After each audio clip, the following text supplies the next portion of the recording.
We're back. Welcome to the Self-Healing Circle. I'm Soccer and I'm Michelle. and today we are going to talk about generational trauma. And generational trauma can be passed down from generations, and we sometimes don't realise when it's passed down, several generations, we have some odd, weird behaviours. Yeah. And so here we are.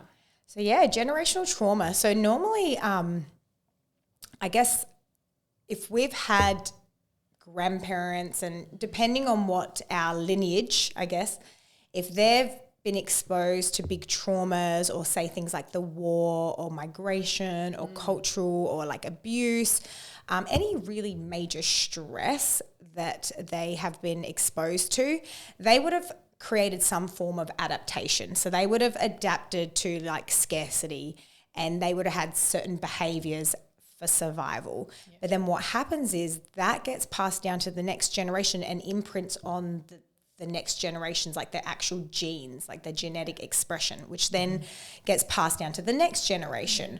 Like obviously diluted a bit, but it still passes down. So like you said, we find ourselves noticing we do weird behaviors, like if you're hoarding or I'm a hoarder.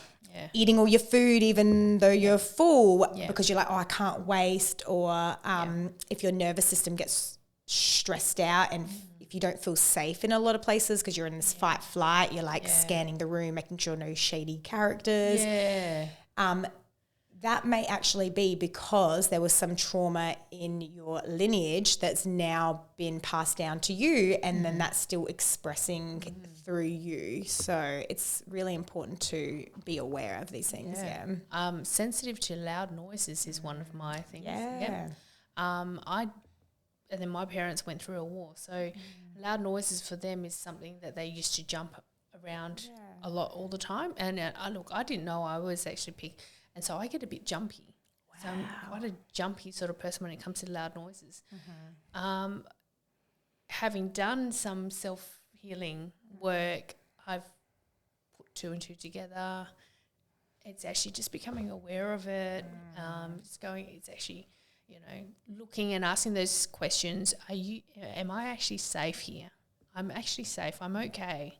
And it's just a matter of working through it and just telling yourself, and in that moment is like, okay, I'm jumpy, or I'm scared. I just breathe into it, and breathing is one of the really cool exercises I like to do just to calm my nervous system down. Such the quickest way, really. Yeah. Powerful. But awareness for me is one of the biggest things.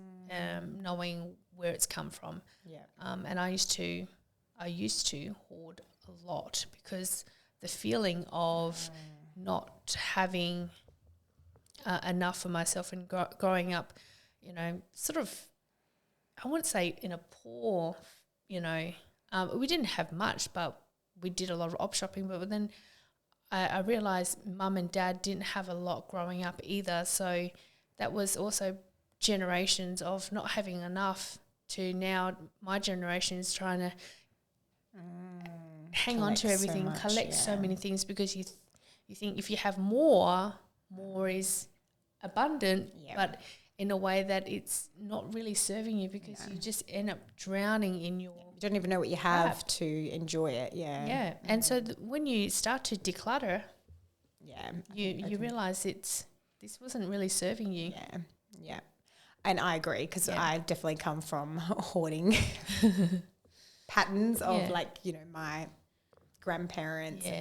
They're Middle Eastern, so they fled Iran, and they did it really tough too, and had to reestablish themselves. So I watch my grandma now, and she never buys herself anything new. She saves every penny, and she's they've really set their lives up, but it was from a place of having to hold on to your resources, save every penny. But I feel sad for her, because one day she's not going to be here with us, but I don't think she ever allowed herself to enjoy her resources, spoil herself.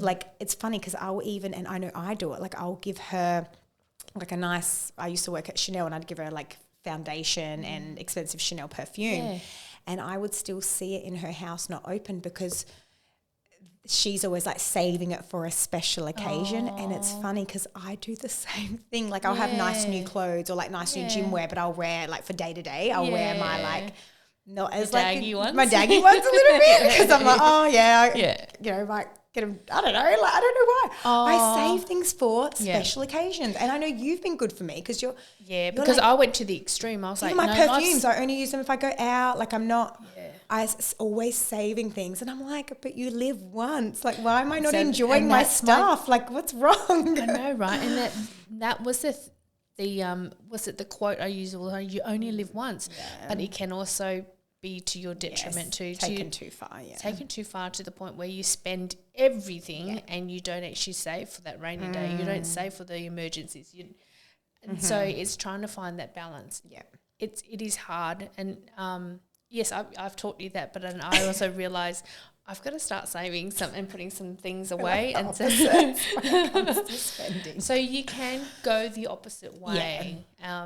And it is trying to find that happy medium. Yeah. And probably breaking the pattern, like you said. Like if it is that it's generationally been imprinted on you, like now for me, like you said, creating awareness, I can now catch myself because my behavior is so habitual. I don't know I'm doing it, and I'm not even consciously thinking why I don't.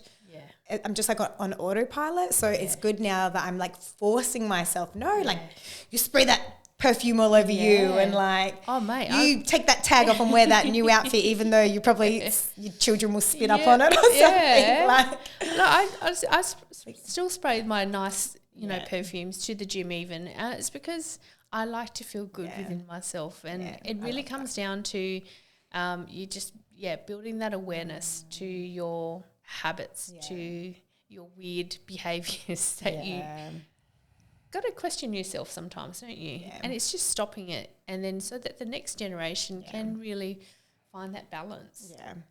Because we want to be the cycle breakers, and I think that's why we stress so much why it's so important to do the work, because we're not doing it for ourselves only, we're doing it for our kids and their kids. Like I was going to say, like the rat study, like how they've seen it on the actual gene. So I guess like to give the scientific background of how they've discovered that generational trauma is a real scientifically proven thing. They had rats and they exposed them to a type of fragrance. I can't remember what it was. And then they would traumatize the rats while they exposed them to the scent, and they would do it day after day after day. And then, so obviously they'd smell that smell and feel the trauma because they've created that association. Then the next generation, they exposed to the smell, and those rats, they weren't exposed to the stress. They were just purely exposed to the scent, and they were feeling stressed out and traumatized just by being exposed to that smell because it was their genes, like it was in their genetics to react to that stimulus. It was passed down.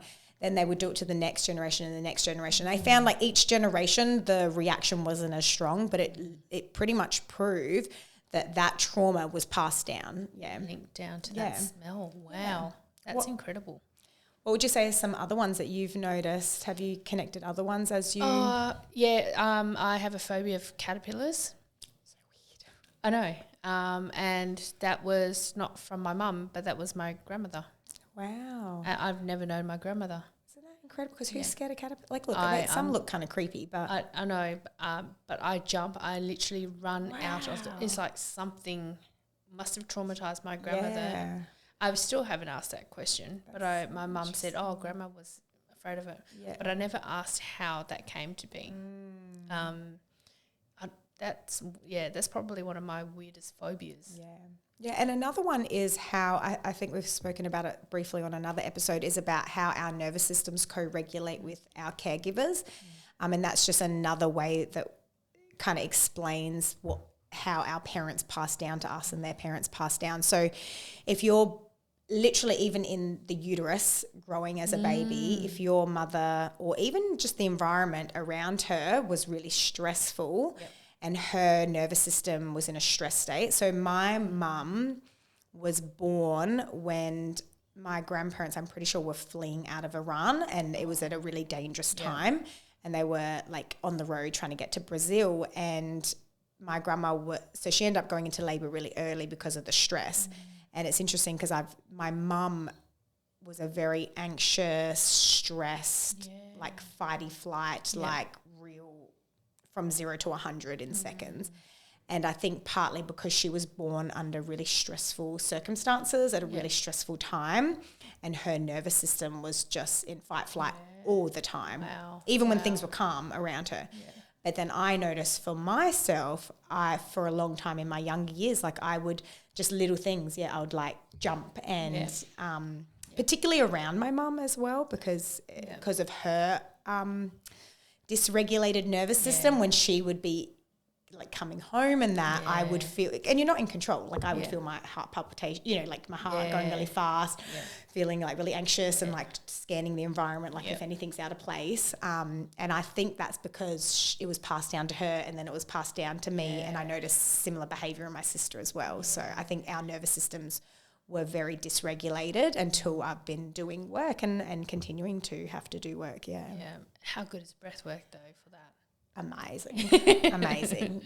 So look, if anyone's looking to start like their journey, releasing and getting their journey into just getting their body in a state of releasing some of these and also helping to unlock. I think the breath work is powerful, and a lot of the other ways we facilitate into the breath work is really good to sometimes unlock some of these things. Like as we know, until we became aware of some of these things, we weren't able to do anything about it.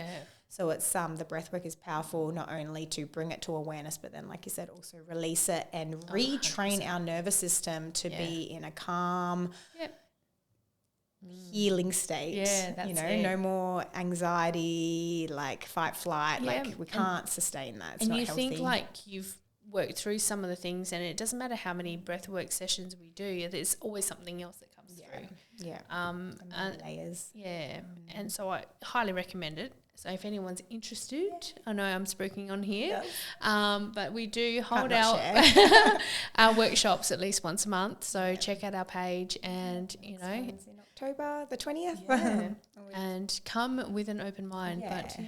And one thing I will say, because I have noticed some people are nervous about coming to do it because they feel like they're going to be too vulnerable or really exposed. The journey is inside you.